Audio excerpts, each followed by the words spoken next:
Hello there, my name is Brett Levins. It's a few days after my 10-year sobriety. It's called a birthday, so for those of you that aren't around the recovery world, sobriety world, some people don't really put much stock into it. It's not a thing, but a lot of people do, and Alcoholics Anonymous, AA, most meetings have a thing where you get a coin for different milestones along the way. And so anyway, I'd like to talk about time for just a little bit, give you some thoughts, give you some parts of my story. But I want to start this podcast by telling the story of my first AA meeting, because I think it's kind of funny or it has some humorous parts to it, but I think there's also some stuff in it that I think might be useful or interesting. So if you're interested, you can go back and listen to my final approach, those final months of drinking and first days of sobriety. You can also hear my wife's look at that as well. We have a podcast where she tells her story as well. But for our purposes, so what happened was, I'd gotten sober. I'd had a moment of clarity. And basically, I had no support. Molly obviously was support. Molly is my wife. And I started telling people. It was so scary to tell people. I called my niece, one of the first people I called, because she has her belly button birthday on May 28th, which is my sobriety birthday. And I thought that was kind of a beautiful coincidence. And yet it's kind of a headache too, because her birthday is so important, and my sobriety birthday lands on it too. So it's makes it a little bit wacky, but not in any real way. But yeah, I called her, called my parents. So I'd let some people know, but there was this thing called AA that I'd heard about, and I was like, I don't know, maybe I should go to an AA meeting and see what that's all about. So I can't know what happens if I don't do that, but I do. I would argue though that something had happened that was pretty significant. I just don't know that I would have ever drank again. But that's really sort of naive to say that. There's just no doubt in my mind that being around people who drank like me all these years has been very important. So yeah, I'd like to recount my first AA meeting. So there I am. I'm at the drug and alcohol counselor. I've now told him, hey, I'm going a different direction. I'm wanting to stop forever. I've become convinced that I couldn't drink a little. Like the 7 years of attempts at moderation, the massive numbers of failures, the attempt at the full court press of trying to make sense of it with this drug and alcohol counselor who so patiently talked to me and worked me through, self-reflection and discovery to determine that, yes, I'm in fact one of these people who can't drink a little. But at that point, I wasn't an alcoholic. You still couldn't use that word around me. So that's kind of important to this idea that I'm going to go into a meeting where one of the two words is alcoholic, right? But my drug and alcohol counselor, Steve Dunn, had reached out to some people that he knew and had been given a recommendation of a meeting that I would go to, and so I did. And so I walk in there feeling like the loneliest guy in the world. It was a meeting in a large ballroom up above a Mexican restaurant in Fort Collins, and the Mexican restaurant was a place that I used to frequent, fairly often. It was within walking distance of our little house there when I was still drinking. And they poured crazy strong margaritas, and they even had a big old sign up on the wall that said maximum 2 margaritas per person. So they knew that they were strong.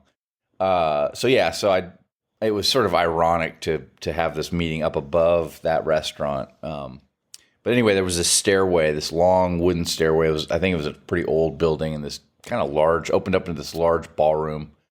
It looked like an old gymnasium or something, high ceilings, lots of windows on one end, wood floors.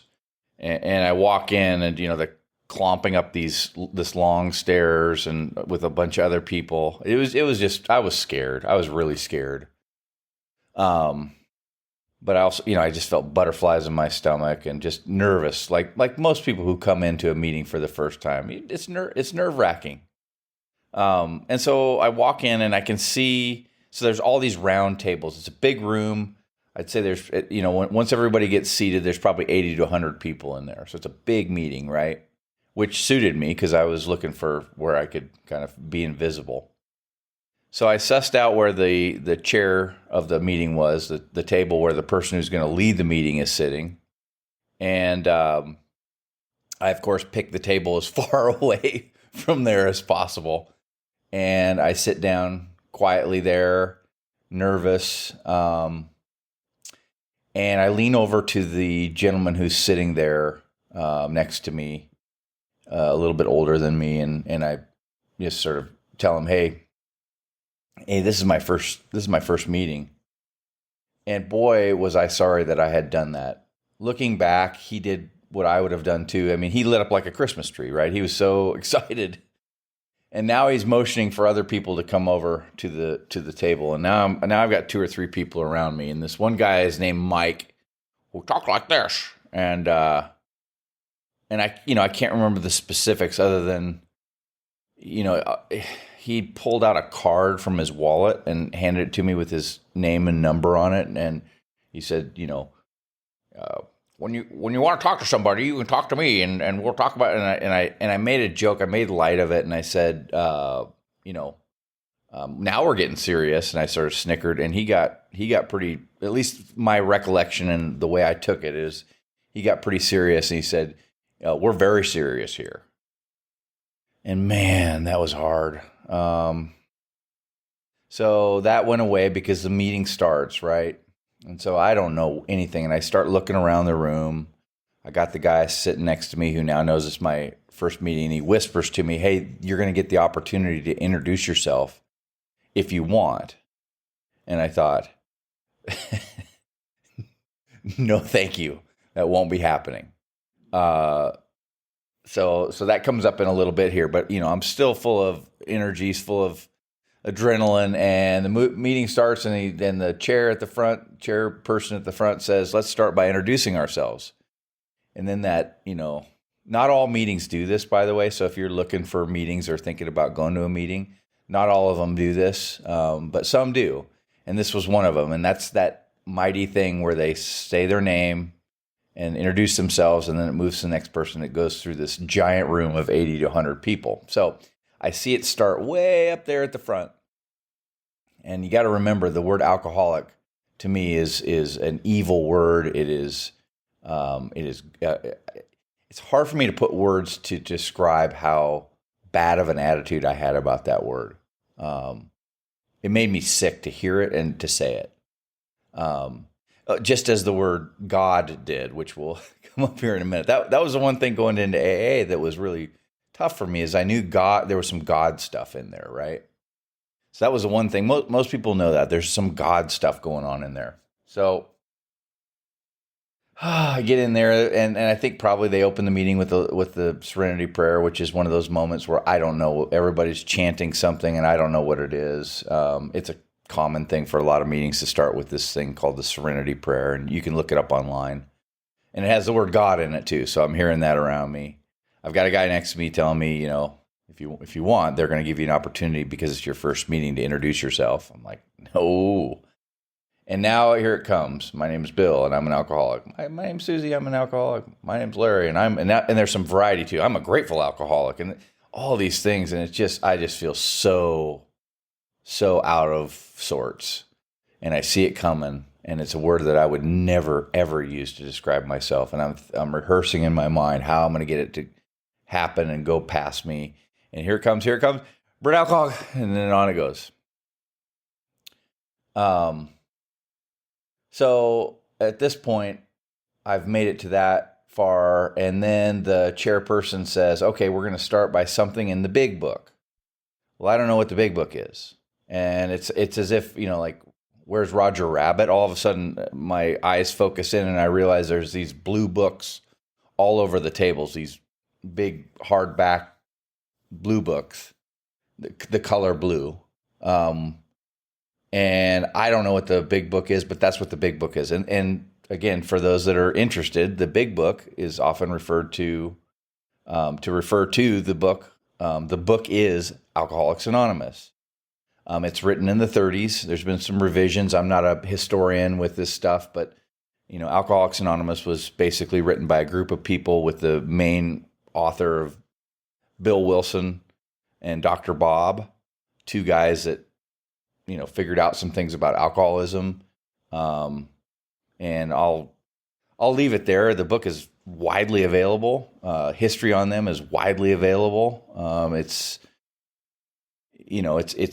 a book, right? And so we're going to read from the big book. And the whole concept of Alcoholics Anonymous is based on this 164 pages of writings from these folks. But I don't know what that is. And I'm starting to feel like I'm sitting in the middle of some kind of a weird religious thing, right? I've heard God a few times. I've seen people chant something that I don't understand. I'm hearing people referring to the big book, probably from the big book reading, whatever it was, had the word God in it 1 or 2 times. And I am just like, I just feel like, I think I felt like throwing up. So the meeting starts after the reading, and I don't remember what it was, the reading that is, and the way this particular meeting worked. I think it's called Last House on the Block. If you're curious about meetings in Fort Collins, it turned out to be one of my never miss meetings. So I'm sitting there, and they start calling on people because that's the way this meeting goes, and called on this person, that person. Each one of them was talking about God in their lives, higher power stuff. And that's all awesome. Look, my understanding of all this stuff has changed so much over time. I'm trying to take you into my shoes, into my situation in that moment. And just suffice it to say, every time the word God is said, I feel like I'm going to, I need to leave and leave fast. So I'll leave that for another day as to my hangups and everything else. But just know that that's going on. And I remember the straw was there was a guy that was called on back behind me he's off to the left because I was in the back. So yeah, it's further away from the chair to my left. So it's kind of hard to describe because anyway, he's sort of off to my side, right? And he starts talking about something about the burning bush and the miracles of his life. And it was like the straw. Like, I raised up out of my chair I was sitting in, and I hovered over it, just basically using my thigh muscles to hover over this chair and sort of get on the balls of my feet, my running shoes. And as soon as this guy is done, I'm on my way out of here. I got to kind of go off to my left, back around this guy, and then that's where the back door is. I'm just trying to do this as invisibly as I can, and I'm getting ready to do that, right? And the next person was called on, and for whatever reason, it was called on fairly quickly to where I'm still hovering. I haven't left, and the next person who gets called on is a woman who's in front of me to the left, and she's knitting, which was kind of interesting, and she's a little older than me, but not elderly or anything like that. You find all ages in these meetings, right? And it calls on this woman, and I can see a little piece of tape in my head where I don't know why, she raises her hand up. No other sharers up to that point had raised their hand. She raised her hand up, sat down her knitting, raised her hand up and said, "I'm an unrepentant, unapologetic atheist. And I have 8 years of sobriety," or something along those lines, and then proceeded to share about drinking and about her frustrations with those years of trying to moderate and basically started telling parts of my story. And I remember that like it was yesterday, because where I felt so other and so not in my element, I suddenly heard things that were very meaningful to me, and that she said that she was an atheist after all of that God stuff had happened. And I remember lowering back down into my chair. So, this is my story, folks. Everybody's got one that's in recovery. It's really the only thing I have to offer. And this is my story. I can't know what happens if I don't stay that day, or that I didn't hear enough to there's lots of sayings in AA. One of them that I came to know later, it's something to the effect of, don't leave the moment before the miracle happens, or something like that. Suffice to say, when that woman shared that she was unapologetic, unrepentant alcohol or atheist, I felt like maybe there would be room for me. And here's the beautiful part. The next several shares were all about the stuff that was really meaningful to me, and still is. Stuff that I call like step 1 and 2 stuff, like the powerlessness over alcohol. This idea that, no matter how hard we try, we can't moderate, we can't control it. It just owns us, and all of that stuff. I felt like I was the only person in the world that struggled with that stuff, and suddenly I was hearing it from multiple people in a short period of time, and that was a big deal. One other thing, and I can't remember if they do it at the beginning or the end. It was probably near the beginning, and that I can't remember how the chronology goes, because this next part I'm going to describe was really also inspiring to me, and that's where they call for people with time. So we're going to get to time here in a second. So near the beginning of the meeting, anybody here with 24 hours of sobriety? And that was interesting to me that they called that out, and that anybody would say yes to that. And I don't remember anybody doing that, but I do remember they said 30 days, and somebody said they had 30 days. And at that point I was at like maybe a week and a half, right? So for me, that was a lot of time. Like a week and a half was a long time for me not to be, passed out drunk every night. And people applauded, and it was cool. It wasn't weird. It wasn't a coin meeting, so there wasn't a coin associated, at least at that time. It was just an acknowledgement. But the one that really rocked me, and it'll come up again later in this story, is there was a gentleman named Jeff who was quite a ways away from me, up closer and again to the left, who, at least at that meeting, the demarcations that they did was 24 hours, 1 month, 2 months, 3 months, 6 months, year, and then they would do annual after that. Some meetings do every month, so they'll call out for 1 month, 2 month, 3 month, 4 month, 5, whatever. This seemed like all the meetings in Fort Collins that I was going to were the one I just described. So anyway, they called out 3 months, and this guy named Jeff. Hi, my name's Jeff. I'm Jeff, and I just made it to 100 days, he said. And that really, really hit me.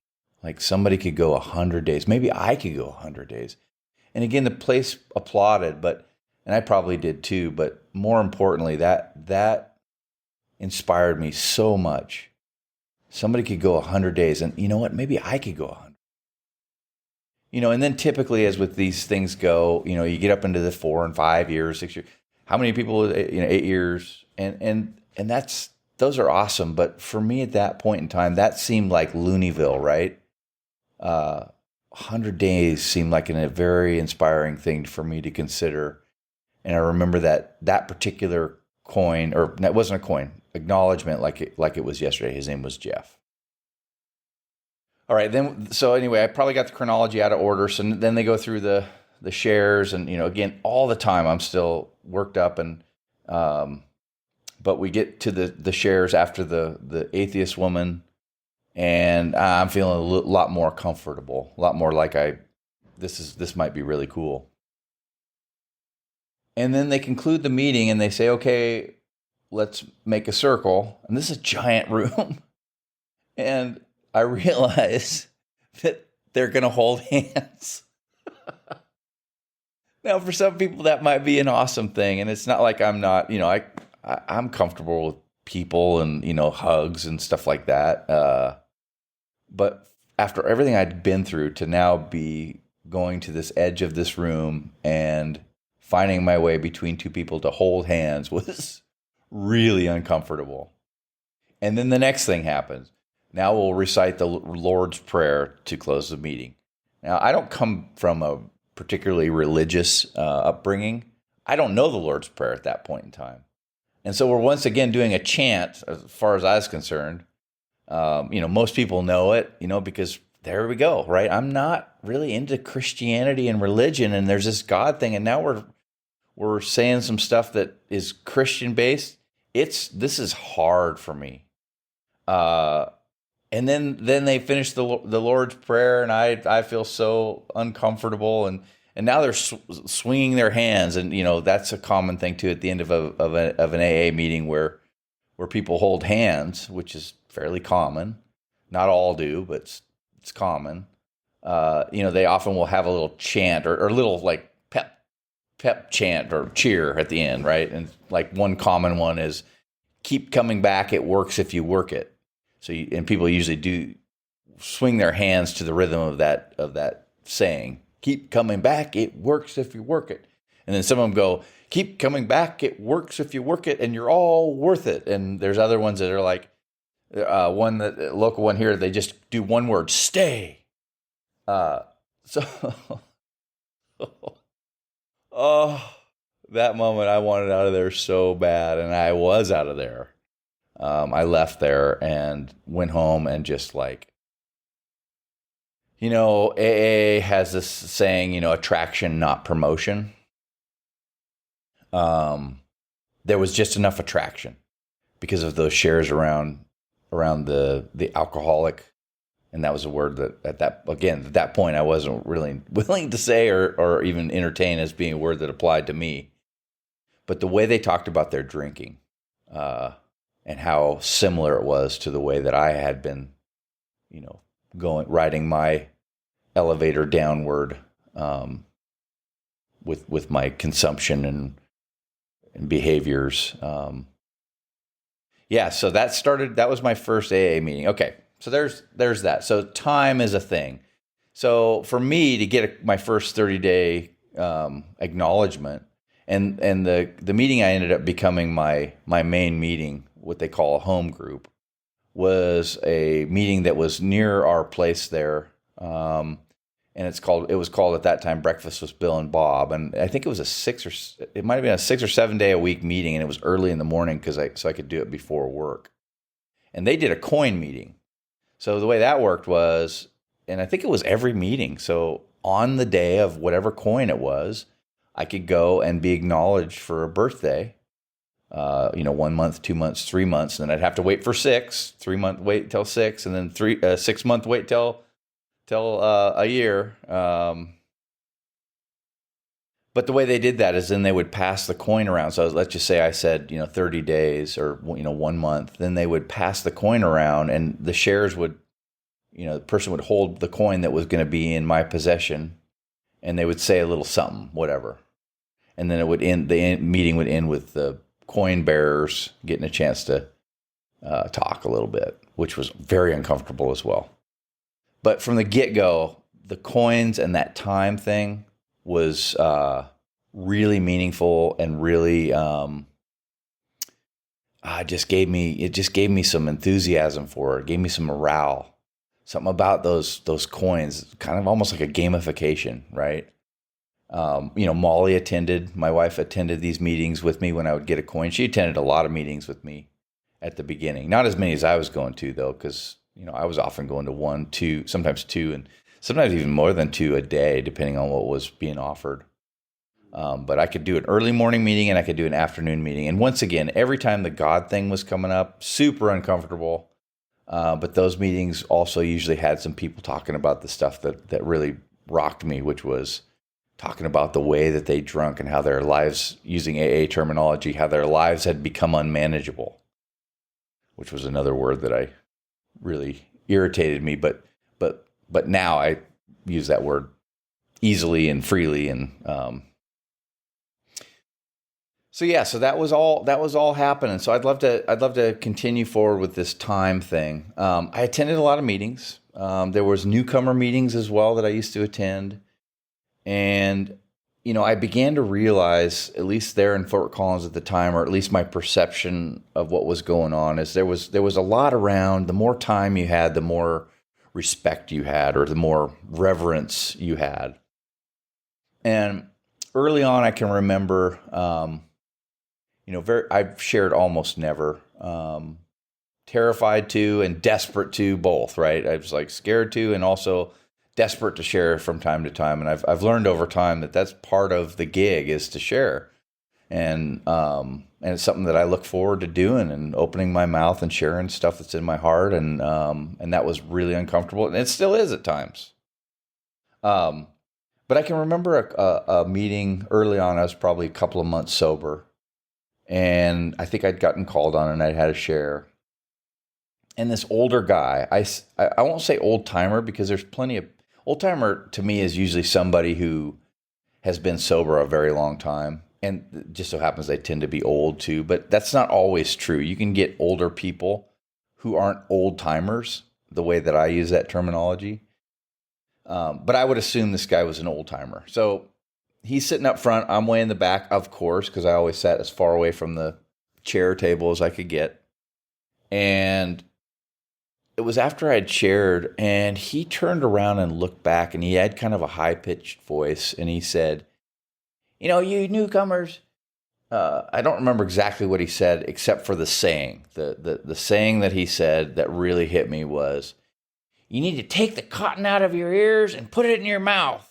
And that's a saying, right? And the idea there is that until you've got a little time, you really don't have much to say of value, right? Or at least that's the way I took it, and I don't think I'm alone in understanding that concept. Take the cotton out of your ears and put it in your mouth. I felt terrible hearing that. And I remember it like it was yesterday. So it's another one of those examples of a kind of a, for lack of a better word, traumatic thing as I'm trying to find my way to belonging and feeling a part of. And so all these things that I'm telling you about, and I'll tell more of these over time, all of them are gifts to me now. Not at the moment, but in retrospect, they're gifts to me because they really help me establish, my belief system around what it means to have time and what it means to help a new person feel like they belong. So time's a thing. I can remember one other time thing that I'll mention. I think I'd gotten my 2 or 3 month coin. It was the same day. So I was so excited. I couldn't wait to say it. I was like, I got a 3 month, probably three. No, it was probably 3 months. And somebody back behind me to the right, I was sitting up closer. It must have been that day because he was behind me. And he said he got 6 months. And I remember how big a deal that was to me. Like I'd gotten, it was either 2 months or 3 months. I'd gotten a coin. I was so excited and they kept going. And now this guy's got 6 months. And, when it comes around to him, he says, he's going to go fishing with somebody. He's going to be on the water. And I remember that so clearly. Like it just told me, hey, there's life. This person's going to go, he has 6 months sober, which is what? What is that? Couldn't go 6 days sober. 6 months sober. Wow. He's got a coin. He's going to go fishing with somebody.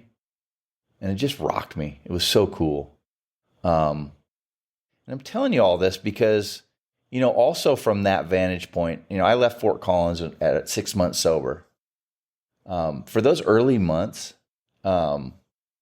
people getting 6 and 10 and 12 years and 20 years coins, that was so out of reach for me. Even 3-year coins, that was out of reach for my capacity of understanding stuff.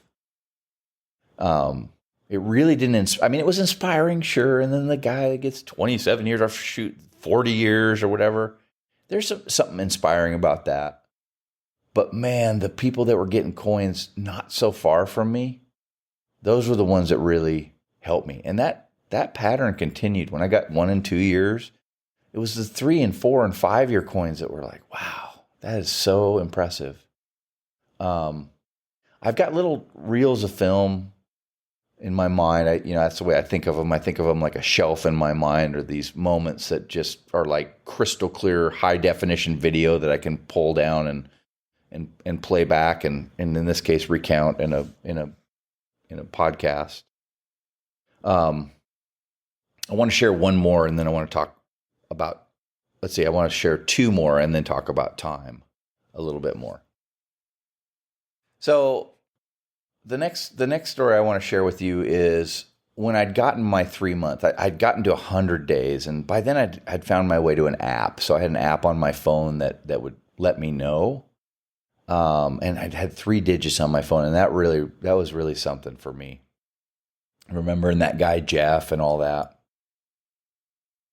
And I went to my weekly meeting there at the Rio, which is the ballroom I mentioned up above the Mexican restaurant. And I went up there, and for whatever reason, I got to the top of the stairs and I looked at the room, which I'd become reasonably familiar with. The place where the people running the meeting, the chair people, had been moved to basically the opposite side. And so it was really odd. Now all of a sudden, instead of the leadership table being where it normally was, I was on the opposite side. So of course, what did I do? I went and positioned myself in a different place than I would normally sit so that I could once again be as far away from the chair table as I could get. And I sat down and the meeting begins. Anyway, they call for, and I wasn't going to, I was at 100 days, and for whatever reason, I was hung up about, well, that's 10 days after the 3 months, and I'd already gotten a coin, and so I'm not going to say anything, right? I'm going to, I was really self-conscious about that. Like early on, I was self-conscious about, not wanting to showboat or whatever, but at the same time, now I look back, and for those of you that are listening with new low amounts of time, those are moments that you're helping other people. And I'm going to describe that here in just a second. But that's where I was at with it. I just, it's a big meeting, 100 people, I'm just, some of these people were in the meeting where I got my coin in the past. So I'm just going to be quiet, and I sit down, and then they call for the 6 month, and as fate would have it, I'll be darned if I wasn't sitting right next to the guy, Jeff, who I'd seen get that 100 days on my first meeting. And how that had rocked me. And he was like far away from me when he'd gotten that 100 days. And here I was sitting, right next to him. And he said, yeah, I got 6 months. And then they proceeded with the shares. And that was roiling inside me. I was just blown away that I was sitting next to this guy and how inspiring that was. And now he's at 6 months, and this is big stuff that's going on in my head and my heart.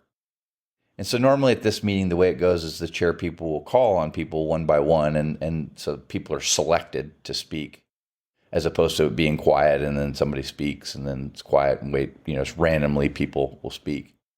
But they always reserved a bit of time at the end of the meeting for, does anybody else like to have something that they'd like to share? And I'll be honest, I didn't want to do this, but I couldn't help myself. I just blurted out. I don't remember exactly what I said, but I just talked. I said, I came in, and by now I'm crying, which is also no good. I was emotional, right? And I say, came in and the chair people had moved to the other side of the room, and I've sat down here next to this guy, Jeff. And I remember when he got his 3 month coin not so long ago, and I was sitting right over there, and I point to where the chair people are.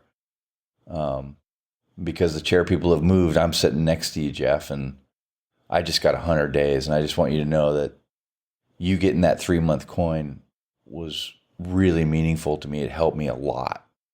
And I said something to the effect of, you just can't know when something you're doing is helping. Because this is a perfect example, and I'm crying.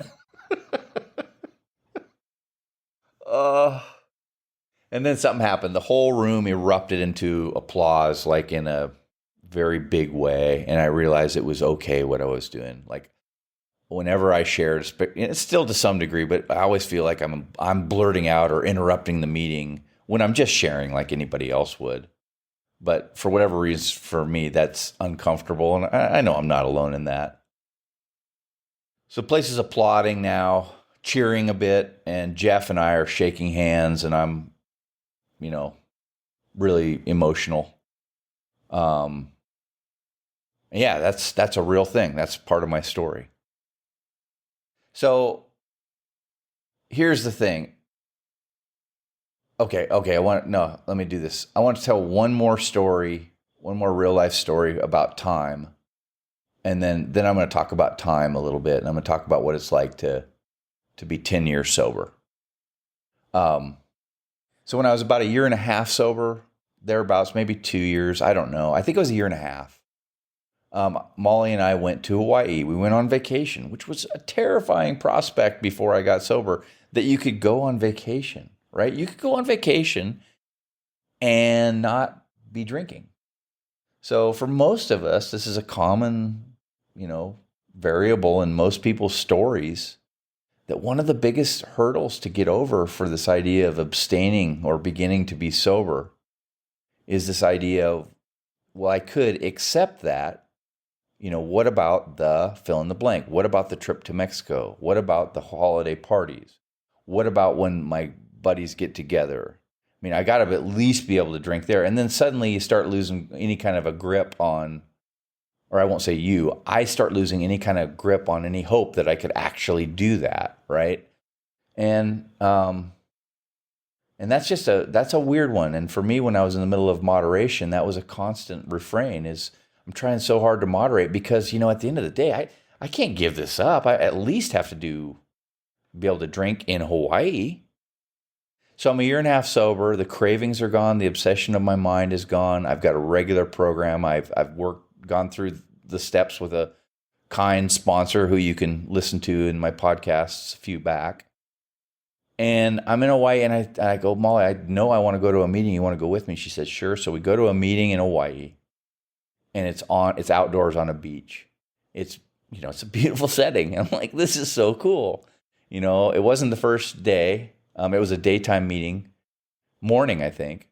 And anyway, we sit down and we make friends with the woman who's sitting next to us, and it turns out she's from the area that we live, or used to live, in Washington State. At that point, we were still, we were in Spokane by then. So yeah, she lived in Washington State, and she shared with us that she'd been sober 1 week. And and she was nervous, and it was like this moment, like this wasn't planned. And now we're, I just wanted to, I'm also really careful about not coming on too strong, because I've seen that happen too. And I can do that sometimes. So it's a little bit of an art form there, but at the end of the day, she's a cool person. She's from an area of our neck of the woods. We can talk about that very easily. And there's like this nice camaraderie, and she shares that vulnerability that, hey, I've only been sober a week, and it's cool, right? Meeting starts, and the chair people are amazing. There's this one guy who's just lit up, and it's a call for time again. And visitors. A lot of meetings will call for anybody visiting from outside the area. Well, in Hawaii, I can imagine that happens on the regular. And if you are from outside the area, they came over and gave me a lei that they put around my neck, and they asked for me to share. And I can't remember exactly what I said, but something to the effect of, I couldn't have dreamed that I could go to Hawaii and be here and not drink. Like I was at dinner last night. I remember telling them about the dinner from the night before, because I can remember it. I was sitting there with dinner with Molly, and a tray went by with like 6 or 7 cold Coronas, like with the bubbles, the condensation on the exterior of the bottle. I mean, the quintessential picturesque look at a beer, right? I mean, it couldn't get any more perfect in terms of an allure. And I just was like, so full of joy that there was nothing in that for me. That wasn't like owning me like it would have in the past. And so I shared that with that group of people at that meeting, and it was cool. It felt good, and I was holding Molly's hand, and I was wearing an Aloha shirt. And the chair of the meeting was just so cool. And he got a sobriety birthday.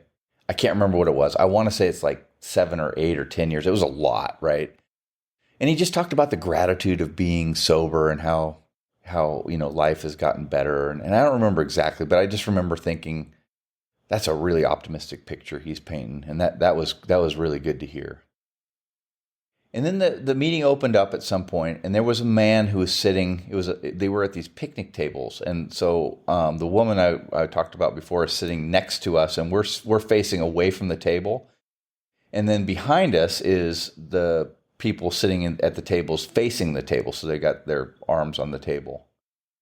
And this guy stands up. He steps out from behind the table, and now he's hovering up. He's standing behind the woman that I mentioned.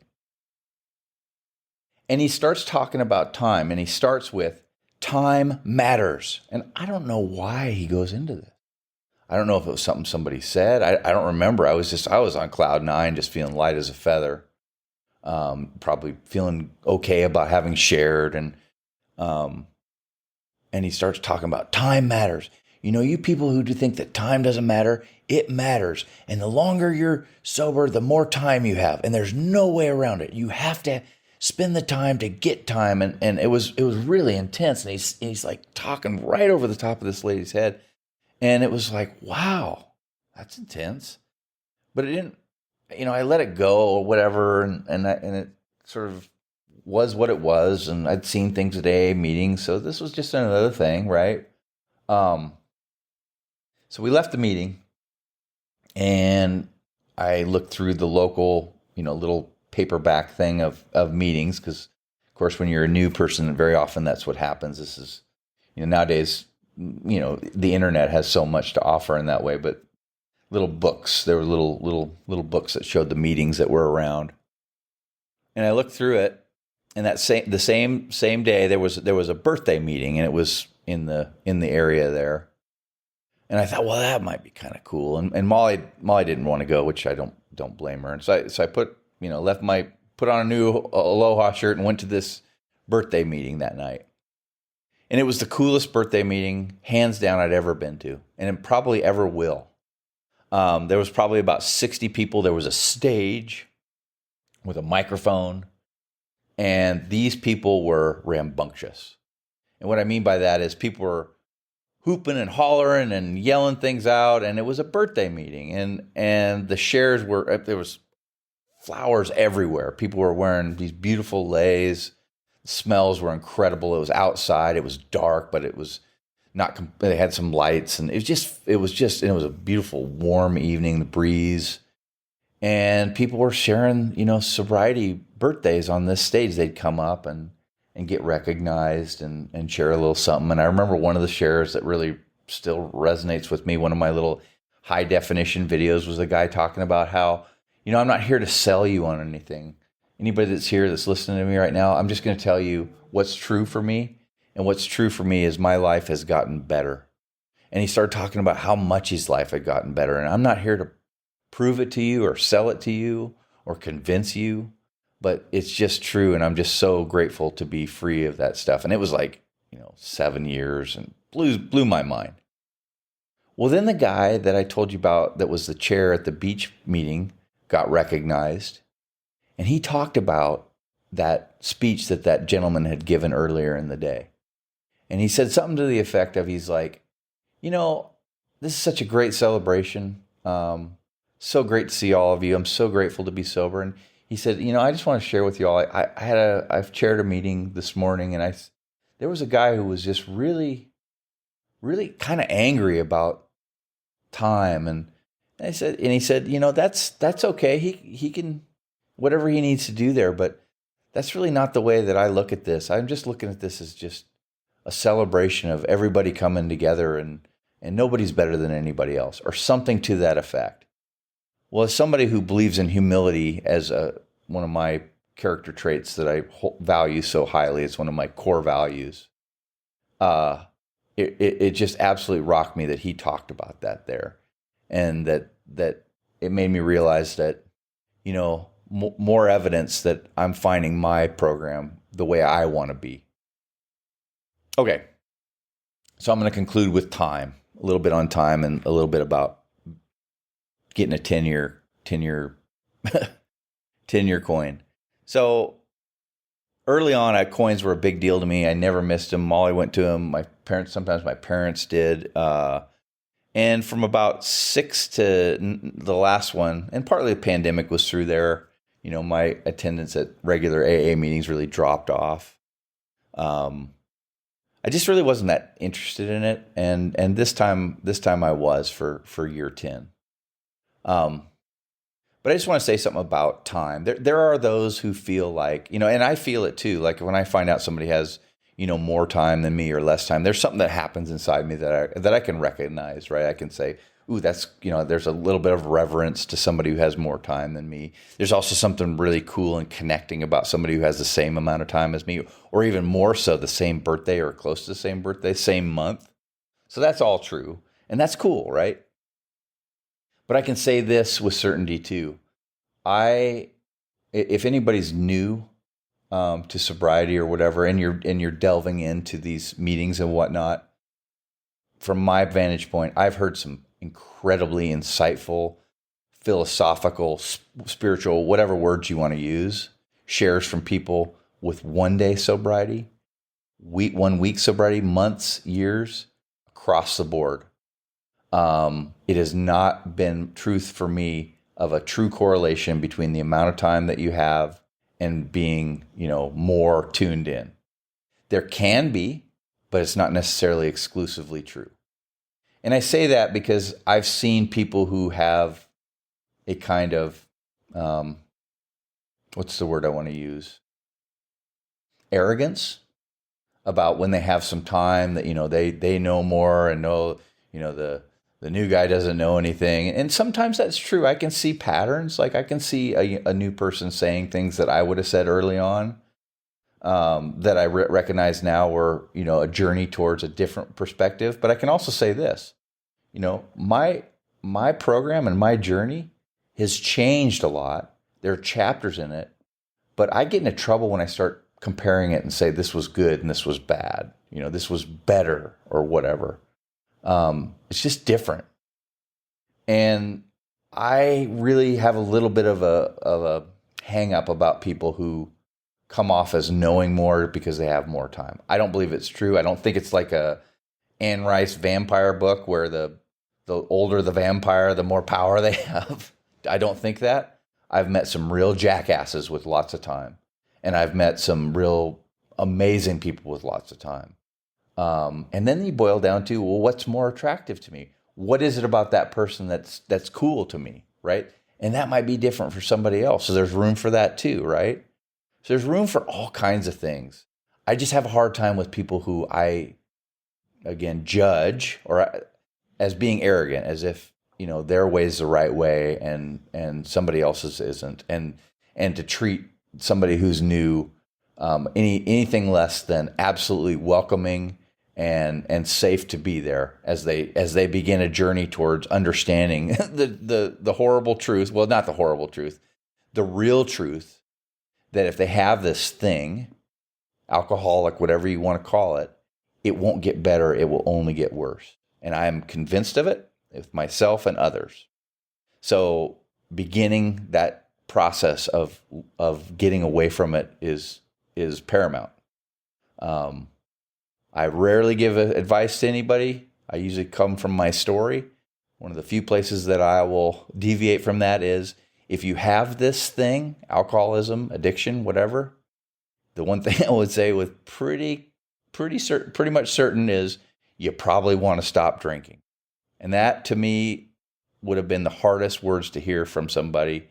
But as somebody who's lived it, I think there's something more powerful about being able to transmit that piece of information.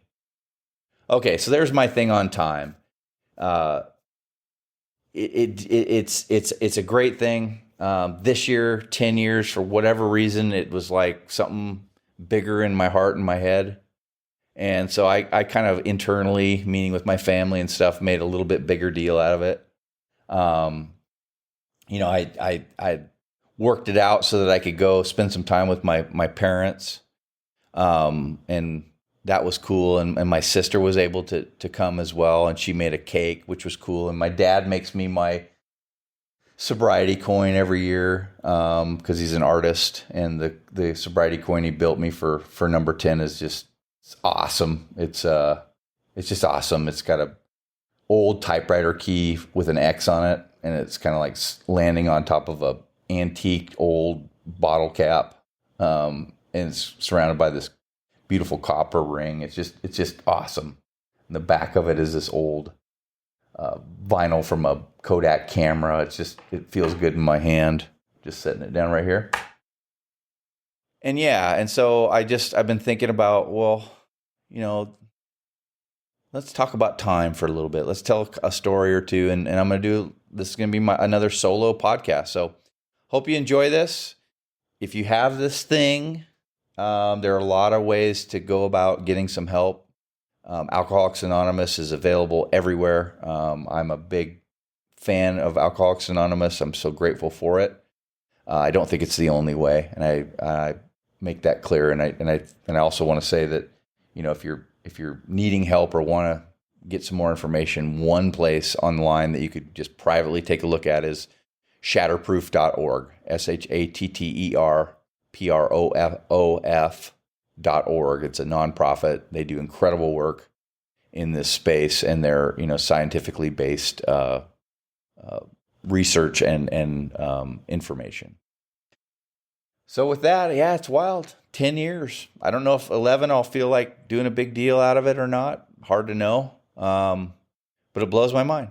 I mean, I get these waves of gratitude regularly, daily, about how different my life is now. And when a milestone like 10 years shows up, and I realize how many Saturdays and Sundays I've woken up without a hangover, or without the obsession of my mind, or looking in my wallet to see how much money I spent, or checking my texts, or going into the kitchen to make sure that the fifth of whiskey that's under the counter that I use to fill up the one on top of the counter so that it doesn't look like I've drinking as much as I have the night before is there. I mean, these are the things. This is that insanity. As the disease continued to progress, that I'm free of. The truth is, being human is difficult, can be, and I no longer have alcohol to smooth off the edges. And one of the things I think about regularly, especially on my milestones, is what if I hadn't stopped? What if I'd continued at that pace with that acceleration? I'm the poster example of the progressive nature of the disease. And if I'd have continued like that for another 8, 9, and now 10 years, I can't even imagine what my life would look like right now. Not sure I would even be alive. So, I mean, that's just, I can't know that, but what I can know is my story took a turn, and I'm sober 10 years. May 28th, 2023 marks 10 years of continuous sobriety, except for the occasional dream where I'll do some drinking.